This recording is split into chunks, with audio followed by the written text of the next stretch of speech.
Alhamdulillah,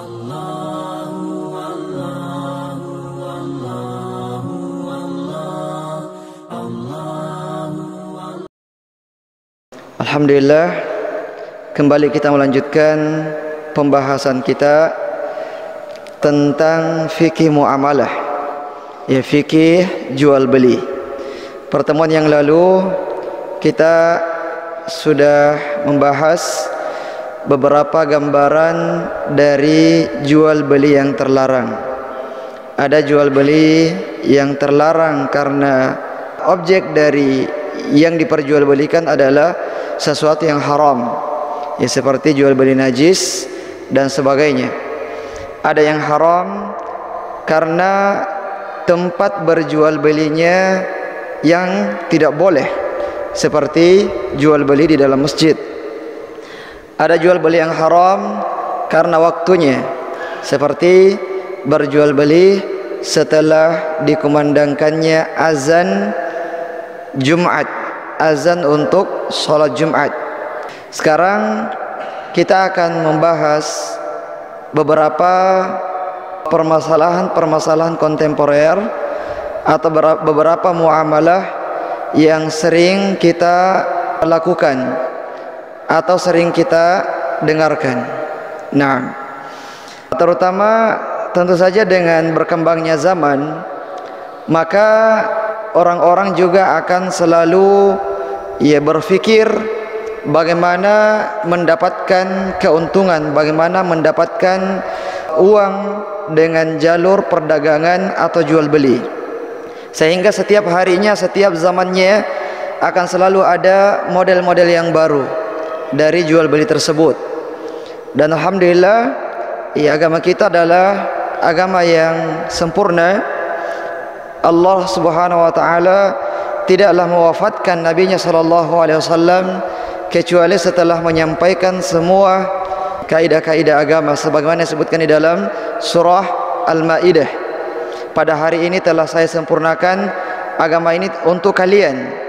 Jadi Rasulullah SAW meninggal dunia dalam kondisi meninggalkan umatnya dengan pedoman yang sangat jelas, ala nahjatil bayda, ya, seperti lailuha kana hariha, siapa malamnya itu seperti siangnya, karena terangnya masalah agama kita ini. Meskipun ada masalah yang kontemporer, tapi ada hal yang serupa dengannya pada zaman Nabi sallallahu alaihi wasallam atau pada hadis-hadis yang disebutkan oleh Rasulullah sallallahu alaihi wasallam. Dan disitulah fungsi dari kias, fungsi daripada kias yang dimana agama kita tidak jamid, tidak kaku, tapi fleksibel sesuai dengan kaidah-kaidah yang telah disebutkan oleh Rasulullah sallallahu alaihi wasallam. Muamalah yang pertama yang biasa kita kenal dengan jasa titip atau just tip. Ya, kita meminta seseorang untuk membelikan atau membawakan sesuatu barang, kemudian diberikan upah atas jasa dia membawakan ataupun membelikan kita barang yang kita inginkan. Dan just tip ini sudah sangat marak,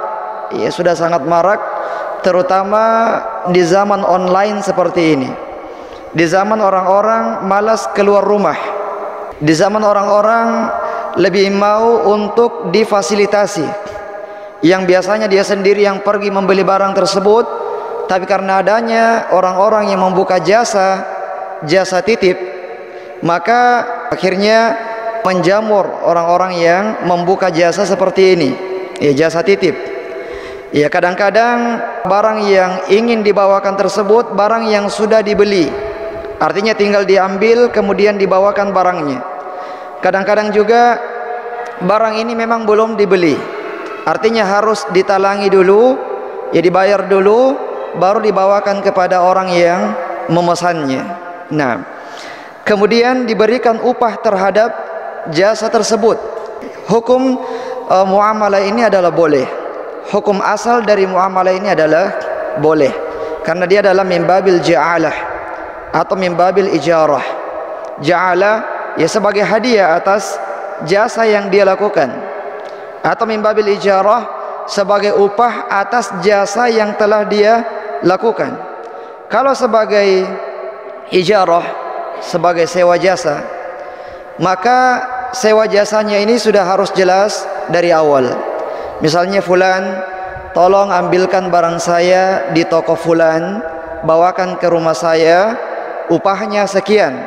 Ini adalah min babil ijarah, dan ini boleh selama barang tersebut adalah barang yang halal, ya, bukan barang yang haram. Karena kalau barang yang haram, maka masuk dalam larangan tolong menolong di dalam kemaksiatan. Misalnya, fulan, saya sudah pesan gitar atau pesan piano di toko fulan, tolong bawakan barang tersebut ke rumah saya. Ini tidak boleh, karena objek barang tersebut adalah barang yang tidak dibenarkan di dalam syariat kita. Nah, dan ketika dia misalnya barang yang harus kita bayar terlebih dahulu, barang yang harus kita talangi terlebih dahulu, ya, kemudian nanti ya diganti uangnya, maka ini juga boleh. Ini juga boleh, tapi tidak boleh kemudian dia mengambil keuntungan dari selisih harganya. Dia tidak boleh mengambil keuntungan dari selisih harga barang yang dia beli tersebut, karena pada hakikatnya dia memang diberikan amanah untuk membelikan, bukan dia sendiri yang berinisiatif untuk membeli kemudian dia jual, tapi dia diminta tolong untuk membelikan dulu, nanti diganti uangnya. Sehingga ketika ada selisih harga misalnya yang dipahami oleh orang yang memesan barang ini, harganya itu 200.000, ternyata pada hari itu ada diskon misalnya, ya, ada diskon pada hari itu, akhirnya dia mendapatkan harga cuman 150.000, dan yang ditahu oleh orang yang menyuruhnya adalah harganya 200.000. Maka selisih daripada barang ini yaitu 50.000, tetap dia harus mengembalikan kepada, atau dia harus jujur memberitahukan kepadanya bahwasanya harga barang ini cuman 150.000, dan tidak boleh mengatakan harganya 200.000, ya, padahal harganya cuman 150.000, ya, karena dia dari awal memang diminta tolong dan dia tidak melakukan akad jual beli dengan orang ini, tapi dia cuman menalangi dulu, nanti dibayar, artinya memberikan piutang dulu, nanti dibayar utang tersebut. Nah, atau bahkan ketika dia memiliki kartu member misalnya, dia sering belanja di sana, akhirnya ada kartu membernya, ya, kalau dia belanja maka dapat diskon.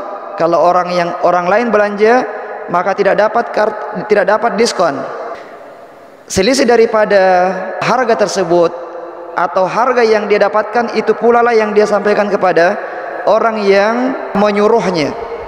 Kecuali jika dari awal dia mengatakan, saya mau akadnya antara saya dengan Anda adalah jual beli, biarkan saya yang membeli barang tersebut, kemudian nanti saya menjualnya kepada Anda, dan disepakati misalnya, maka ini tidak ada masalah.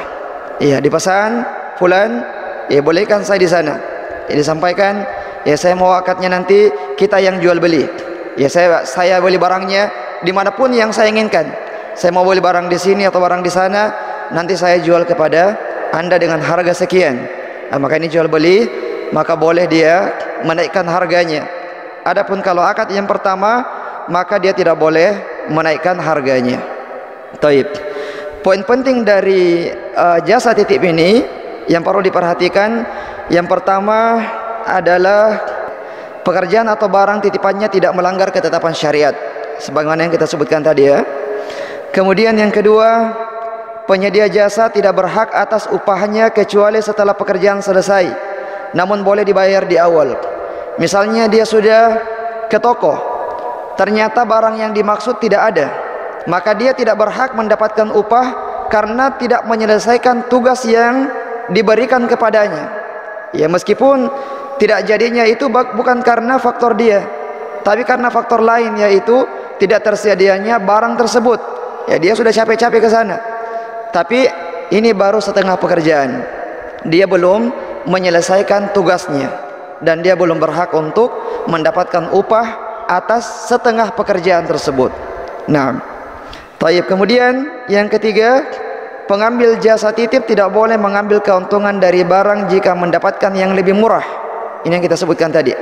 Ya, kalau dia dapatkan barang yang lebih murah, ya tetap dia sampaikan kepada orang yang memberikan amanah kepadanya. Taib. Kemudian muamalah yang kedua adalah yang disebut dengan reseller. Ya, kita akan sebutkan tiga. Ada reseller, ada marketer, ada juga dropshipper. Dan ini tiga istilah yang berbeda-beda konsekuensinya. Meskipun kadang-kadang ya kita menyebutkan diri kita sebagai reseller, padahal hakikatnya bukan reseller.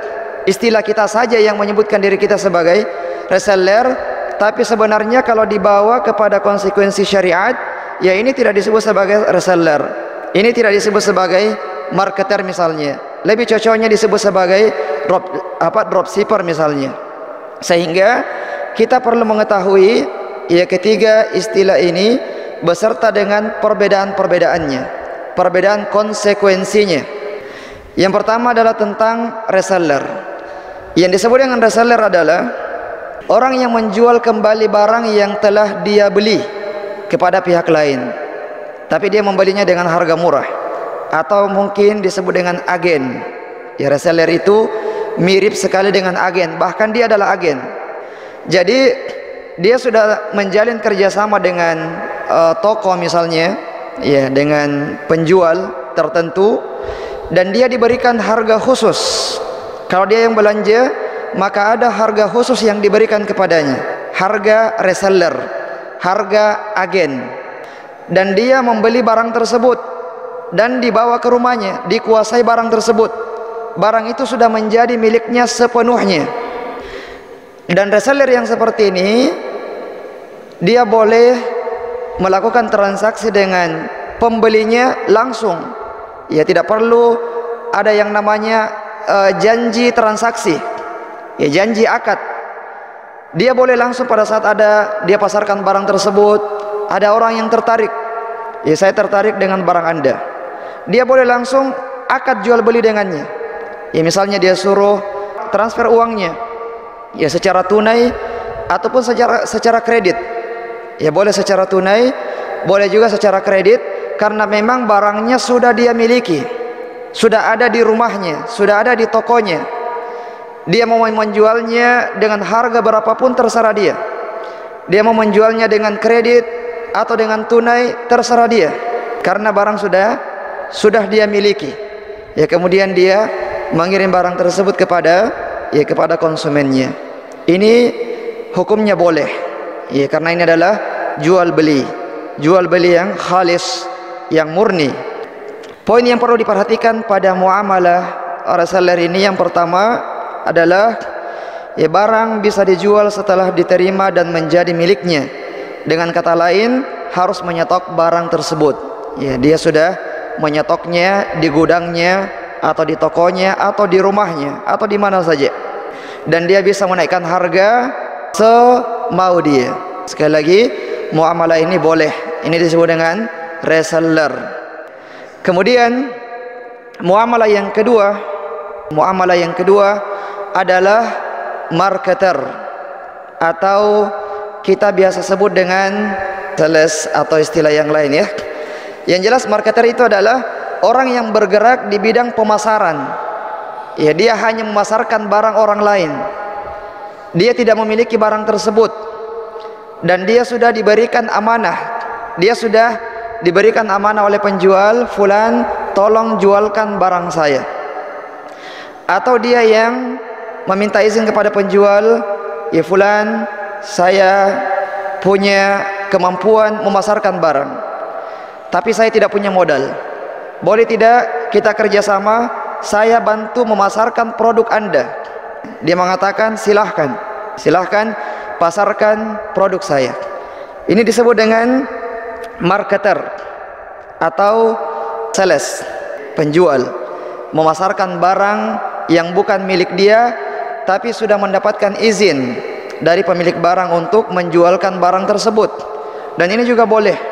Ini juga boleh dengan memperhatikan upahnya. Jadi upahnya itu boleh, yang pertama boleh dengan menyebutkan nominalnya. Misalnya fulan, ya kalau laku satu barang ini yang laku, maka bagianmu misalnya 10.000 rupiah. Kalau barang ini yang laku, bagianmu 20.000 rupiah. Jadi boleh ditentukan keuntungannya berupa nominal, berapa nominalnya. Boleh juga ditentukan berupa persentasenya. Ya, persentasenya.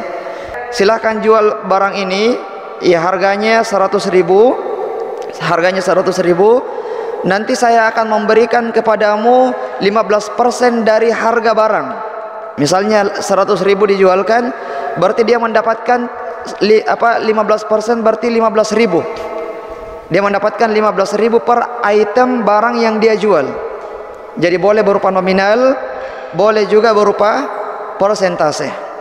Yang ketiga, boleh juga berupa penjual mengatakan kepadanya, harga yang saya terima nanti pokoknya 100.000 rupiah. Terserah kamu, mau jual 200.000 rupiah silahkan, mau jual 150.000 silahkan. Pokoknya yang saya terima 100.000 rupiah.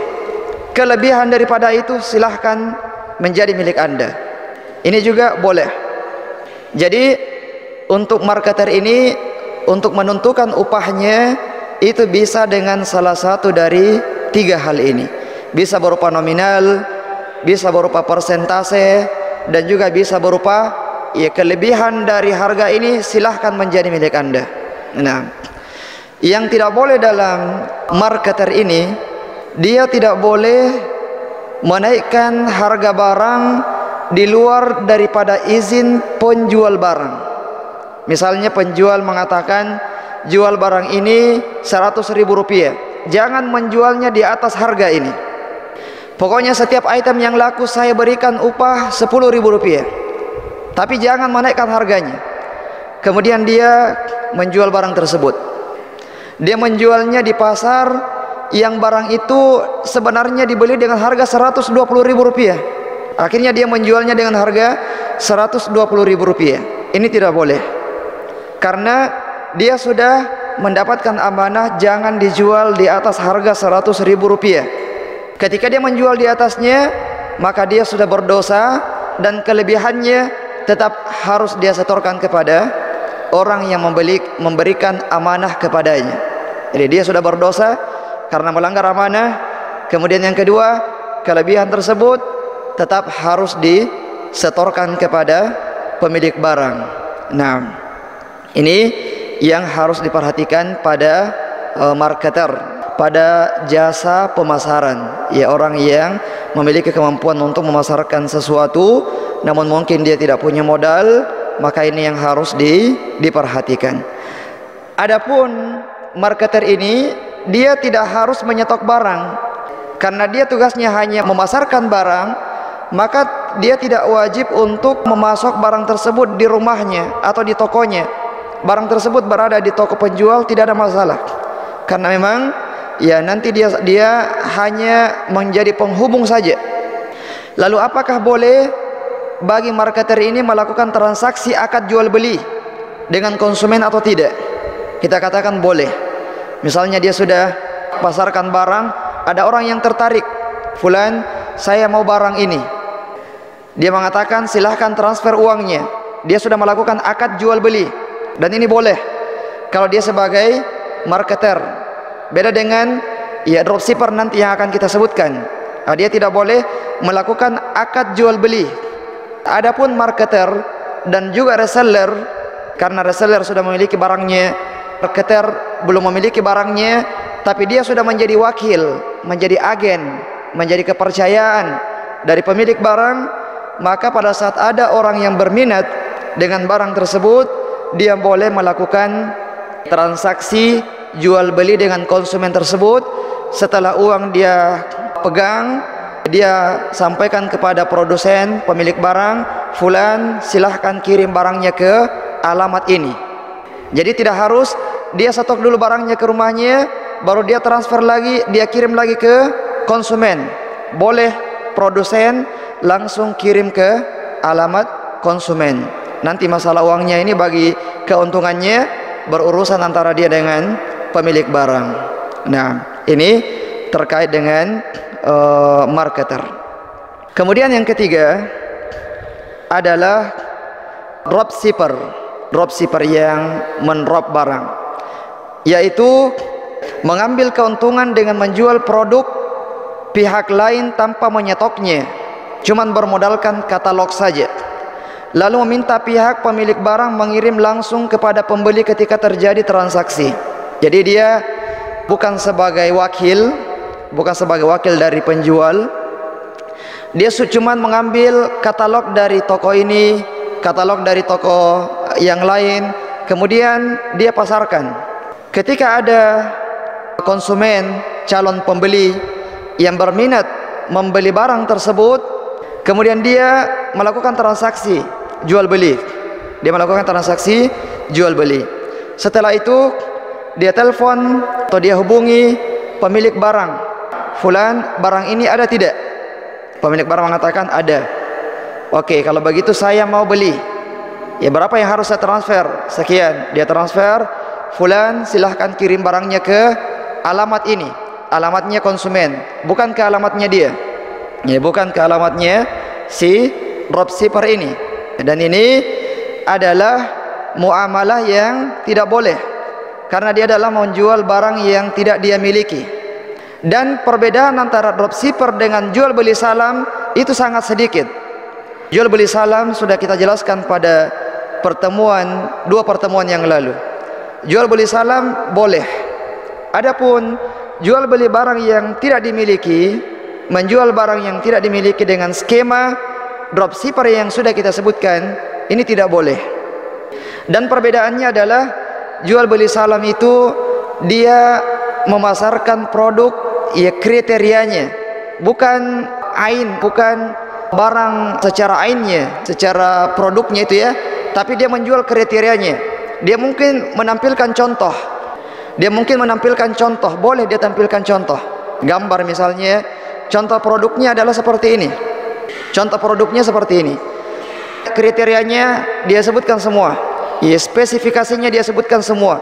Seperti ini, seperti ini, seperti ini. Ya, kualitasnya nomor 1 misalnya, warnanya sekian, begini, dan seterusnya. Dia jelaskan semua. Dia menjual barang berdasarkan kriterianya. Pada saat ada orang yang tertarik, maka dia boleh melakukan transaksi jual beli, tapi harus cash, ya harus tunai. Pembeli harus mentransfer uang ya sepenuhnya, tidak boleh DP, ya tidak boleh sebagian dulu. Karena kalau sebagian, maka ini masuk dalam jual beli utang dengan utang. Si konsumen berutang, dia juga berutang karena barang belum diserahkan kepada konsumen. Jadi harus dibayar cash, dibayar tunai, ya dibayar secara keseluruhan. Dan ini boleh jual beli salam. Adapun jual beli dropshipper yang kita sebutkan tadi, dia menjual barang tertentu.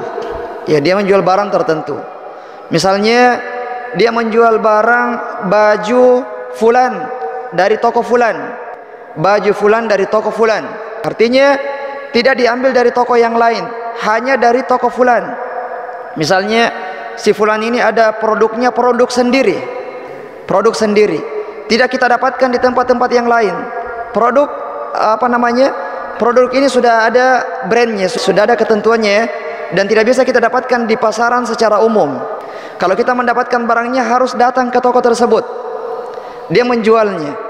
Pada saat ada orang yang berniat untuk membelinya dan dia melakukan transaksi jual beli, pada saat dia mau membeli barang tersebut, boleh jadi barang ini tidak ada stoknya. Dia mungkin pada saat memasarkan masih ada. Pada saat ada yang beli, dia bertanya ke pemilik toko, ada tidak barang ini? Ternyata barangnya tidak ada. Dia mau cari di toko yang lain, ternyata tidak ada di toko yang lain. Faham ya insyaallah? Ya, sebagai contoh ya, dan bukan promosi. Ya, misalnya keluarga saya ada butik misalnya, toko akhwati. Itu brand tersendiri. Dia mau cari di tempat lain tidak ada. Sehingga ketika ada orang yang memasarkan barang tersebut, maka dia tidak boleh langsung transaksi jual beli dengan pembelinya.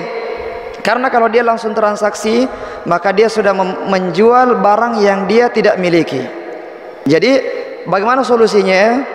Solusinya adalah yang pertama, dia boleh menjadi reseller. Dia diberikan harga khusus, harga yang murah, kemudian dia menjualnya. Atau solusi yang lain, dia menjadi marketer saja. Dia tidak perlu membeli barangnya, dia cukup memasarkan barang tersebut, tapi dia sudah mendapatkan izin. Bedanya dengan dropshipper yang kita sebutkan tadi, dia belum mendapatkan izin. Dia berinisiatif untuk menjual, tapi belum mendapatkan izin untuk menjualkan barang tersebut. Jadi solusi yang kedua adalah dia bisa menjadi marketer. Kemudian solusi yang ketiga adalah janji transaksi. Jadi dia tidak langsung melakukan akad jual beli dengan konsumennya, tapi dia melakukan janji transaksi. Ya, dia berjanji untuk menjual barang itu, pembeli juga berjanji untuk membeli barangnya. Jadi pada saat sudah ada janji, dia boleh membeli barang yang disebutkan tadi, dia beli, dia kuasai sekarang barang tersebut. Kemudian setelah barang tiba di rumahnya, dia telepon calon pembelinya. Nah, sekarang silahkan transfer uangnya, saya kirim barangnya. Di sini dia melakukan transaksi jual beli. Sekarang boleh dia melakukan transaksinya karena barangnya sudah dia miliki. Adapun yang tadi sebelumnya baru sekedar janji transaksi. Apa perbedaan antara janji dengan akad? Kalau akad itu tidak boleh dibatalkan oleh salah satu pihak tanpa persetujuan dari pihak yang lain. Jadi harus sepakat antara pembeli dan penjual untuk membatalkan transaksi tersebut, yang disebut dengan iqalah. Dan iqalah, orang yang menerima iqalah ini dipuji di dalam syariat kita. Ya, orang yang menerima iqalah, menerima pembatalan. Ya, misalnya sudah antara A dengan B sudah terjadi transaksi jual beli. Ternyata si pembeli keesokan harinya berubah pikiran. Dia tidak terlalu membutuhkan barang tersebut, dia membutuhkan barang yang lain. Akhirnya dia menghubungi penjual, "Afwan, boleh tidak saya kembalikan barangnya?" Barangnya belum lecet sama sekali, barangnya belum, kalau dia buku misalnya, belum saya buka plastiknya, ya masih aman. Ya, boleh tidak? Disunnahkan bagi penjual ini untuk menerima iqalahnya, ya, untuk menerima pembatalan tersebut.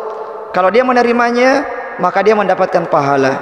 Kalau dia tidak menerimanya, dia tidak berdosa, karena memang bukan kewajiban.